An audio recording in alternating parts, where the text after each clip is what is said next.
Today's material is an article from NormieCrypto.com that encourages everyday investors to embrace crypto market crashes by holding their positions and accumulating more assets rather than panic selling. And jumping straight into our first piece of feedback, the current approach to explaining dollar cost averaging relies too heavily on a retail sale analogy that fails to capture the psychological friction of buying a rapidly depreciating financial asset. Yeah, I totally agree with that. I mean, the author uses this idea of a favorite retail brand having a 50% off clearance sale. Right. And the logic presented is super straightforward. Like, if you saw your favorite jeans half off, you wouldn't, run out of the store screaming. You'd grab a shopping cart. You probably buy 3 pairs. Exactly. And on a purely surface level, for a beginner, it's a very clean, accessible comparison. Yeah, it is accessible, but, I keep thinking about the specific normie protagonist this article is targeting. Like, if I buy a jacket at a 50% discount, the utility of that item is locked in. Yeah, it still keeps you warm. Right, it still fits perfectly. The transaction is fundamentally joyful because the value is guaranteed. But buying a crypto token that is down 50%, well, it does not feel like grabbing a bargain off a clearance rack. Not at all. It feels like trying to catch a falling knife, right? Because there is no floor. That exact same token could easily drop another 50% by tomorrow morning. Right, and the piece currently completely glosses over that fear. So the weakness here is that the article assumes the reader will experience the exact same dopamine hit finding a crypto discount as they would finding a retail discount. Which is just not reality. No, it's really not. I mean, the author actually does a great job highlighting market anxiety in the introduction, but then this cheerful shopping analogy inadvertently minimizes those very real emotional stakes. It totally trivializes the panic. As I understand it from the text, the core argument is that the math of dollar cost averaging lowers your entry point. Mathematically sound, for sure. Mathematically, yes, it is completely sound. But mathematically sound advice fails if the psychological barrier to executing it is, just too high. Yeah. I feel like we need an analogy with actual consequences to validate the reader's hesitation. Instead of comparing it to buying a discounted t-shirt, what if the author compared the market drop to buying real estate during a severe economic recession? Oh, I see where you're going with that real estate angle. You're trying to add weight to the decision. Exactly. You're buying a house while everyone on your street is facing foreclosure.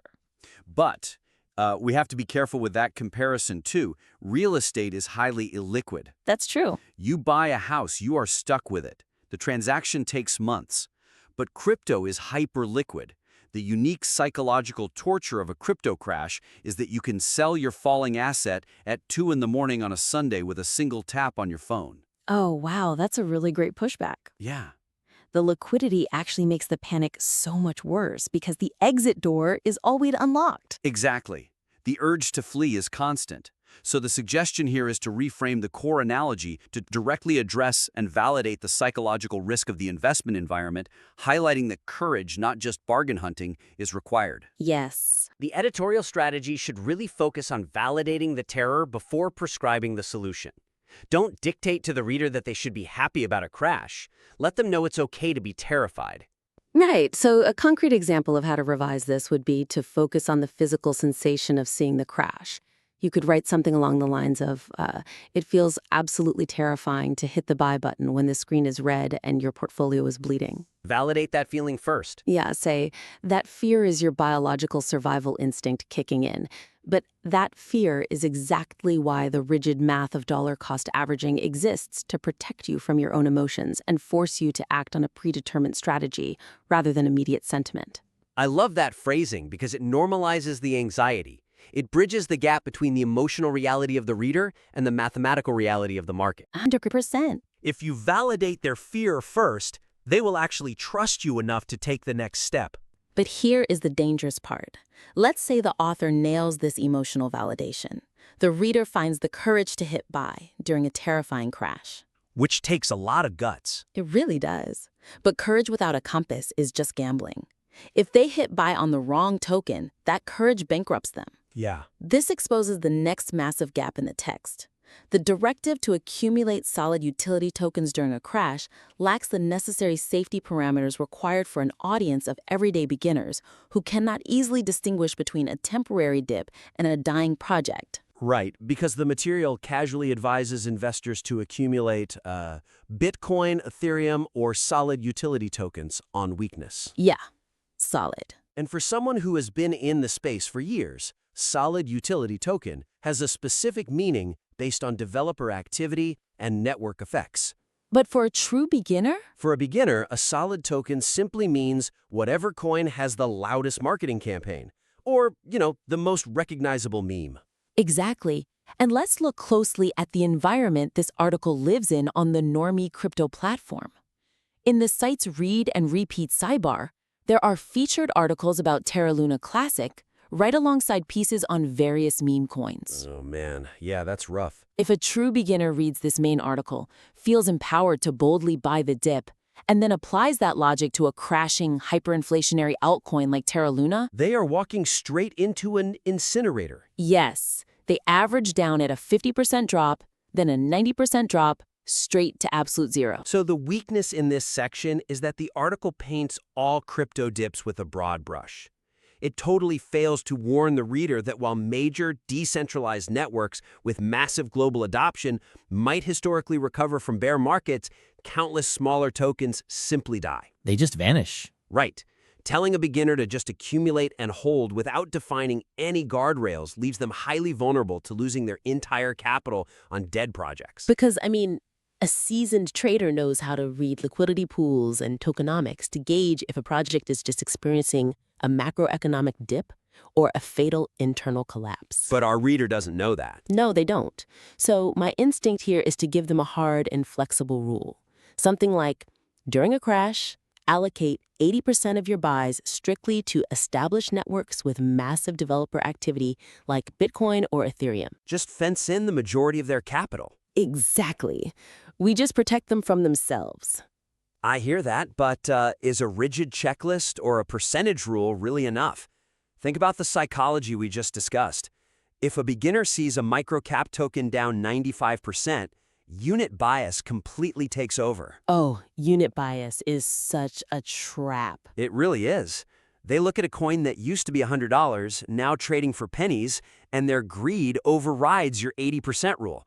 They'll lie to themselves and justify it by saying, well, this tiny coin has community utility, just so they can buy thousands of them. Yeah, just to own a whole bag of something. Exactly. How do we make the advice bulletproof against human greed? Unit bias is such a powerful illusion, so we have to deconstruct that specific trap. The suggestion here is to introduce a brief, accessible filtering criteria, a survivability checklist, to help the reader decide which assets are actually worth accumulating during a market panic. Right, we don't need to teach them how to read a technical white paper, but we must give them a basic heuristic to filter out the noise. Yes.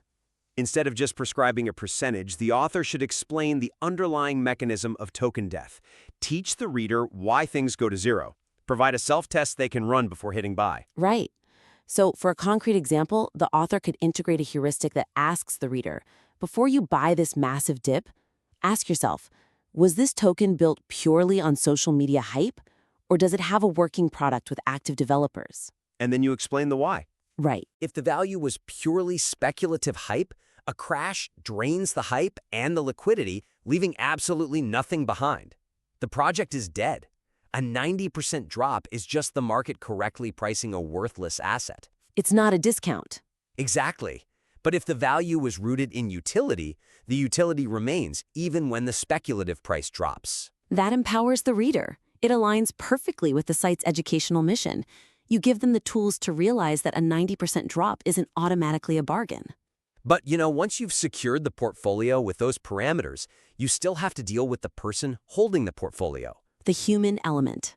Yeah. Surviving a 70% market drawdown isn't just a mental exercise of picking the right tokens.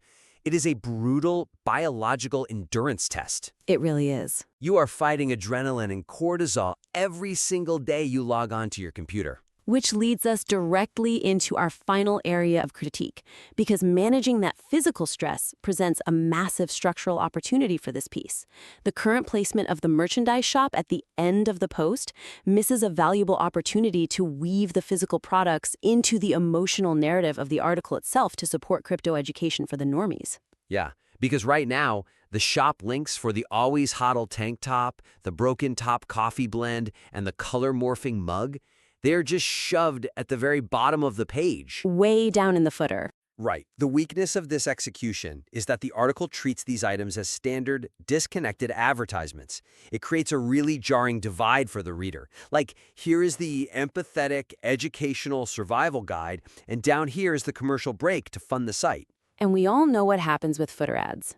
Banner blindness. Totally. Readers scroll right past them without absorbing a single pixel. But let's look at what the text actually says. The Danger Zone section explicitly talks about losing sleep over daily charts, the overwhelming urge to day trade, and the anxiety of watching red numbers flash on a screen. Yeah. Those aren't just abstract digital problems. Those are visceral, bodily experiences happening to a human sitting at a desk. Which means a purely digital solution isn't going to be enough. When a person is spiraling into a panic attack, clinical psychologists don't just tell them to think differently. No, they don't. They tell them to interact with their physical environment, to feel the temperature of an object, to change their scenery to break the sympathetic nervous system's mental loop. So the suggestion is to give a massive integrated shout out to normiecrypto.com by using their merchandise as narrative anchors within the body of the text. Yeah, that makes sense. This reinforces the psychological advice while driving both reader engagement and financial support for the site's fantastic educational mission. I would challenge how we integrate this, though. If we just insert a line saying, you're stressed about your portfolio, so go buy our coffee, it is going to come across as a cynical cash grab during a moment of deep reader vulnerability. Oh, absolutely. How does the author weave this in so it feels entirely authentic to the educational mission? It all comes down to editorial framing. Don't frame the merchandise as something to buy, frame it as a tool to use. Okay. When you revise this, don't just paste a hyperlink to the coffee brand. Write a paragraph that physically places the reader in their kitchen, away from the red screen. You use it as a behavioral interrupt. Exactly. So for a concrete example in the Danger Zone section, the author could write, when the urge to panic sell hits, step away from the glowing monitors. Go into the kitchen, brew a cup of our Broken Top coffee blend, and focus on the physical act of making it. Take a 10-minute walk outside. Right. The sensory shift pulls your brain out of its fight-or-flight spiral. By the time you finish your mug, the urge to make a destructive emotional trade will have passed. That fundamentally changes the dynamic. The product isn't an ad. It's a prescribed remedy.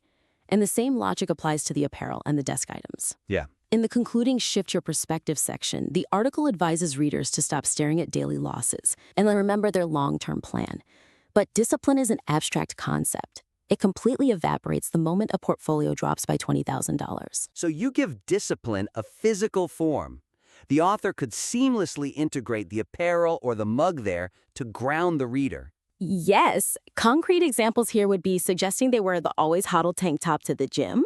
Or keeping the Never Panic color morphing mug on their desk right next to their mouse. Right next to the mouse is brilliant. When they inevitably reach for that mouse to execute a fearful trade, their hand brushes past that mug. It acts as a physical totem. It reminds them of the strategy they committed to when they were thinking clearly. It transforms the Normie Crypto Store from a monetization afterthought into an active participant in the reader's survival strategy.